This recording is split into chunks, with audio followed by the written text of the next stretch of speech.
everyone is staying at home and keeping safe yourselves. Welcome to Madam Aisha's English language lesson, and today I'll be doing a Form 2 lesson. I would like to continue from where we left off before the movement control order. I believe that to all Form 2 pupils out there, many of the teachers were doing non-textbook cycle or non-textbook lessons before the MCO, and now that we have been at home for almost 1 month, I think that I would like to start our Form 2 lesson from Unit 7, that is from your PALS textbook. And if you have your textbook with you, join me, follow me, alright, as I go through this lesson.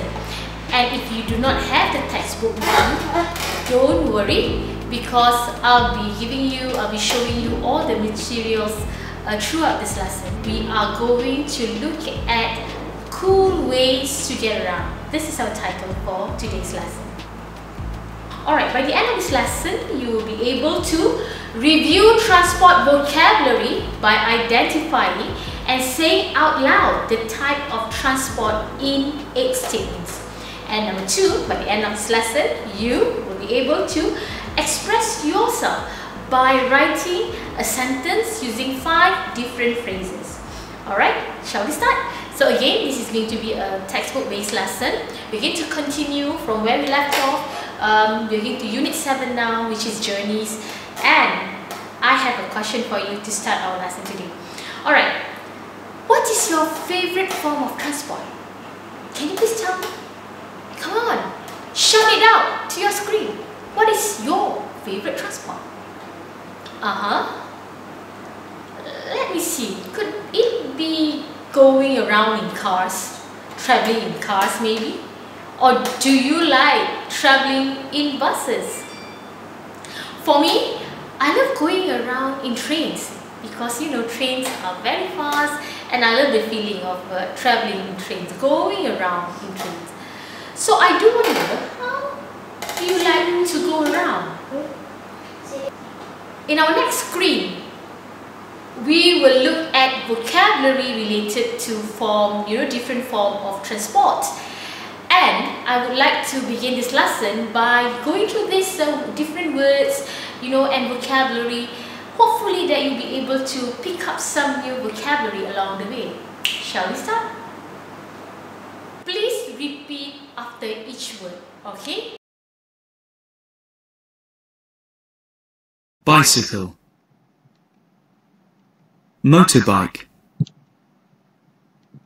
plane, ship, horse and carriage, coach, tram, lorry, yacht, caravan, the underground, helicopter,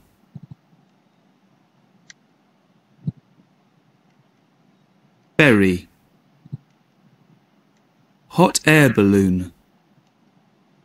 Now pupils, you have pronounced or you have said 14 different forms of transport earlier. Okay, how was it? That was fun, wasn't it? I wonder if some of those transport or vehicles are new to you. Could it be the word yacht? What is the yacht? What is the underground? Now, for your information, the underground is a type of train. The underground train.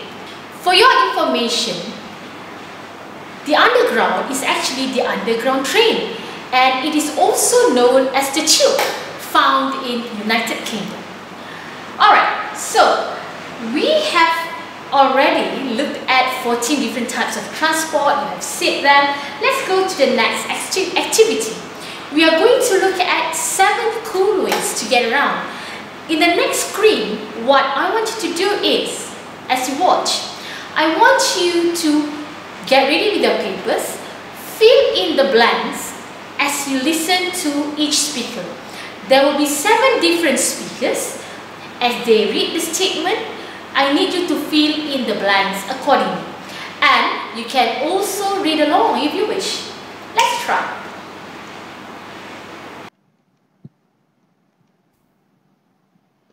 Seven cool ways to get around. The Amish people don't use cars. They prefer to travel the old-fashioned way by horse and carriage. Lisbon is famous for its green form of public transport, the tram. The best way to see the Greek islands is by yacht. You get a great view of the Sahara Desert in a hot air balloon. These Irish travellers live in a caravan and take it with them wherever they go. In London, the quickest way to get around is on the Underground, which is also called the Tube. Chinese people like travelling by bicycle because it's cheap and healthy. Okay, how was the activity just now? Were you able to actually fill in all the 7 blanks in 7 statements? Shall we go through a little? Alright, the first one, the Amish people don't choose cars. They prefer to travel the old-fashioned way by horse and carriage. Have you ever seen a horse and a carriage before? Have you tried them? Alright, the second one. Lisbon is famous for its green form of public transport, the tram. I don't believe that we have tram here in our country, but if you travel abroad, then you will see what a tram looks like. Alright, and the third one, that is a yacht. The best way to see the Greek island is by yacht. Number 4, you get a great view of the Sahara Desert in a hot air balloon. Have you been in a hot air balloon? And number 5, the Irish travellers live in a caravan, correct? The next one, in London, the quickest way to get around is on the Underground, which is also called the Tube, as I mentioned earlier. The last one, Chinese people like travelling by bicycle because it's cheap and healthy. So the first answer is horse and carriage, tram, yacht, hot air balloon, caravan, the Underground and bicycle. Alright, you have already filled in 7 blank statements. I want to have a quick game with you just to sort of like recap and go through if you can guess this transport that I am going to describe. I am going to describe 5 different forms of transport based on what you have been shown earlier, and I want you to guess. Again, either you write it down or you shout it out to the screen. Are you ready? Let's start.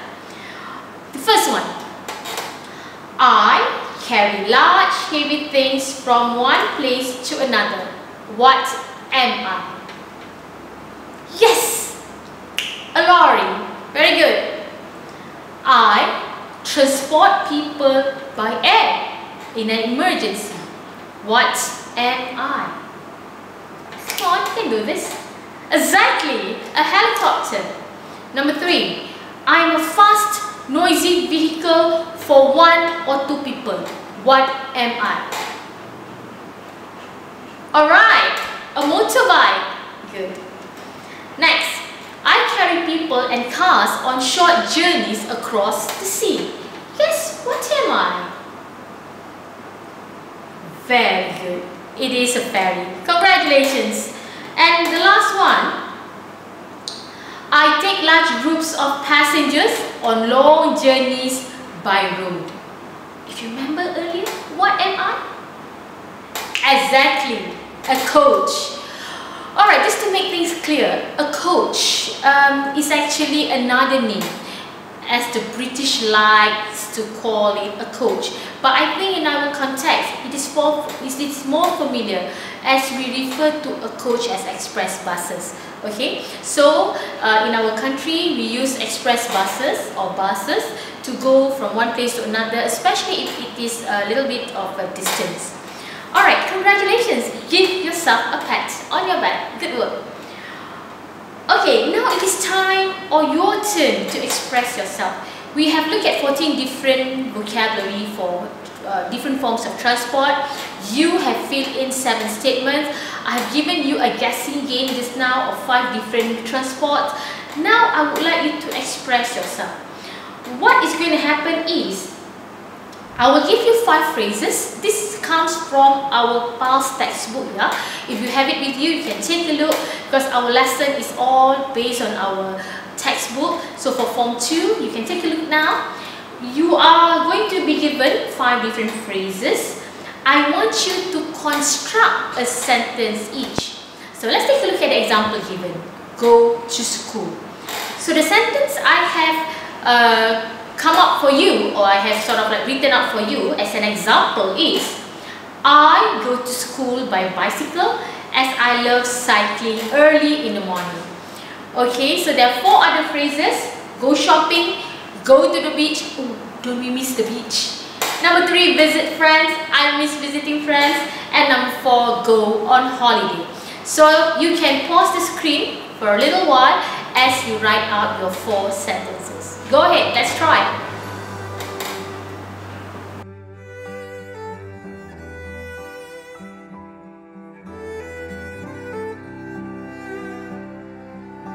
Alright, let's go through your sentences now. What have you written? Take a look at the screen, alright, as I give you some sample answers. So, for the phrase go shopping, what I have written for you is, my mother drives me in a new car when we go shopping every weekend. Number 2, for the phrase go to the beach, when I go to the beach, I normally ride a motorbike. And number 3, visit friends. I take the tram when I visit my friends who are staying in a different neighborhood. And number 4, go on holiday. I travel by planes and coaches when going on holidays. So what I would like to highlight here is the use of verb, and the use of verb that is associated with different form of transport. So for the first one, when you go shopping, we say here that I go shopping. My mother drives me in a new car. So when it is a car, you normally associate driving with the word car. Okay, drive a car. Let's look at number 2, motorbike. So what is the verb normally associated with motorbike? Yes, ride. The word ride. Riding a motorbike. Ride a motorbike. Okay. Number 3, for tram. So in here, I take the tram. I take the tram. So taking the tram is the verb. Take is the verb associated with the vehicle or the transport tram.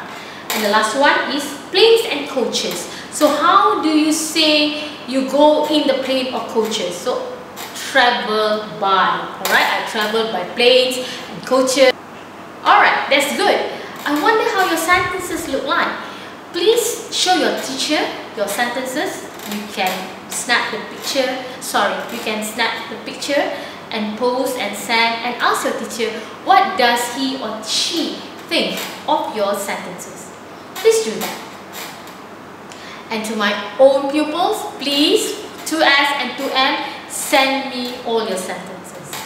Let's recap. Number 1, you have reviewed transport vocabulary earlier. Remember, 14 of them. Number 2, you have filled in the blanks for 7 statements by listening to different speakers. You also have had a guessing game with me, guessing 5 different transport. And now I would like to ask you, what is your opinion of future transport?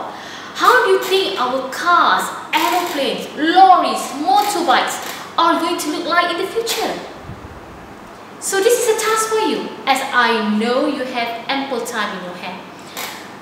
I want you to write a paragraph, okay? Write a paragraph on what do you think future transport will look like. Just choose one. For example, let's say you take a car. So write a paragraph describing how a car would look like in the future. Let's say 50 years from now, maybe in 2070. Or if you are not keen on writing, I would like to suggest you to draw. Please draw what future transport will look like. Choose one. maybe a motorbike. Now, in this picture or image I'm showing you now, let's take a look. They are looking very modern, don't you think so? This could be the future transport, and they are also very modern. And I also would like you to imagine what features or what kind of functions does your transport have, right? For example, let's say you choose to write or to draw on a plane. How will it look like? What are its features, functions? How does it help with the environment, for example? So that is one task I would like to leave you with. You can write about it, you can draw it out, and yes, do not forget to share your answers, your drawing, your writing with your own English teacher or your friends. Till I see you the next time, please stay safe and stay at home. Till then, bye!